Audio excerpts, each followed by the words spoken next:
Guys, Facebook, TikTok, YouTube যেখানেই ঢুকতেছি শুধু খাবার আর খাবার। তো খাবারটা কারা খাচ্ছে? তাহসানের স্ত্রী রোজা আহমেদ। তার খাবারগুলো আমার কাছে খুবই ভালো লাগে। এতদিন আমার মুখে কোনো রুচিই ছিল না। তার খাবারের ভিডিওগুলো বর্তমানে এত পরিমাণে দেখতেছি যে তার খাবার খাওয়া দেখে আমার নিজেরও খুব খাবার খাইতে ইচ্ছা করতেছে। মুখে অলরেডি রুচি 100 গুণ বেড়ে গেছে, এরকম একটা অবস্থা। তো রোজা আহমেদের খাবারগুলো আমার কাছে খুবই ভালো লাগে। না দেখেও তো কিছু করার নাই। ইউটিউবে ঢুকি, রোজা আহমেদ খাচ্ছে। ফেসবুকে ঢুকি, তারা খাচ্ছে। তারা না, রোজা আহমেদ খাচ্ছে। টিকটকে ঢুকি, এখানেও শুধু খাবার আর খাবার।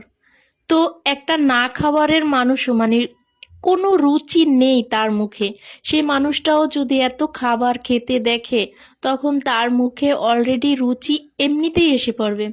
তো আমার রুচি বাড়ার কারণে কালকে আমি রান্না করছিলাম শুধু সেমাই। আমি মিষ্টি খাই না, মিষ্টি ছাড়া। তো সেমাইটা হচ্ছে রেখে দিছিলাম।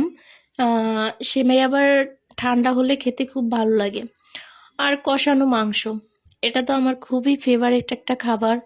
তো যেহেতু আমি নিজে নিজে রান্না করি, সেহেতু কষানো মাংসটা আমার অনেক খাওয়া পড়ে। রান্নার মাংস থেকে কষানো মাংসটা খাওয়া আমার খুবই ভালো লাগে। মাংস বলা নিষেধ, গোস্ত বলতে হবে। আম্মু আবার রাগ করে মাংস বললে, ছোটবেলা থেকে গোস্ত শিখিয়ে আসছে। তো এই গোস্তটা খেতে আমার খুবই ভাল লাগে। মানে কষানো যখন হালকা শক্ত শক্ত থাকে, গোস্তটা একবারে নরম হয়ে গেলে ততটা ভালো আমার কাছে লাগে না। তো ছোটবেলায় যখন আম্মু রান্না করতো, কষাইতো, তখন এরকম পিরিজে দিত, সেই থেকে একটা অভ্যাস হয়ে গেছে। তো এখনো মানে যখন নিজে রান্না করি তখন নিজে নিজে উঠে উঠে খাই, খুবই ভালো লাগে। তো রোজা আহমেদের অনেক অনেক ধন্যবাদ যে আগে তার খাবারগুলো দেখি নাই, মুখে রুচিও আসে নাই। ইদানিং তার খাবারগুলো দেখে আমি মনে করি আমার মতো অনেক অনেক অনেক মানুষও মানে খাবারের রুচিটা বেড়ে গেছে, যারা হয়তোবা দেখতে গোলুমোলু মোটা হতে পারে বা অনেকেই হতে পারে, কিন্তু মানে খাবার কম খাওয়া পড়ে। গাইস, আপনারা বিশ্বাস করেন আমি একবারেই খাবার কম খাই, একেবারেই। দিনে একবেলা ভাত খাই, সেটা রাতে অথবা দুপুরে। দুপুরে যদি মিস করে ফেলি তাহলে রাতে খেয়ে ফেলি। তো সেই একবেলা ভাত খেয়েই থাকি, কিন্তু মাথা ঘুরানি, হ্যান ত্যান, হাঁটতে গেলে পড়ে যাই, চোখে অন্ধকার দেখি। অন্যান্য খাবার খেলেও ভাতের মতো পুষ্টি আর মানে ভাতের মতো মজা আর কিছু হয় না। তো এখন থেকে চেষ্টা করব ভাত খাইতে, কারণ রোজা আহমেদের ভাত আরেকদিন আপনাদেরকে দেখাবো যে সে কিভাবে ভাত মুখে ভরে।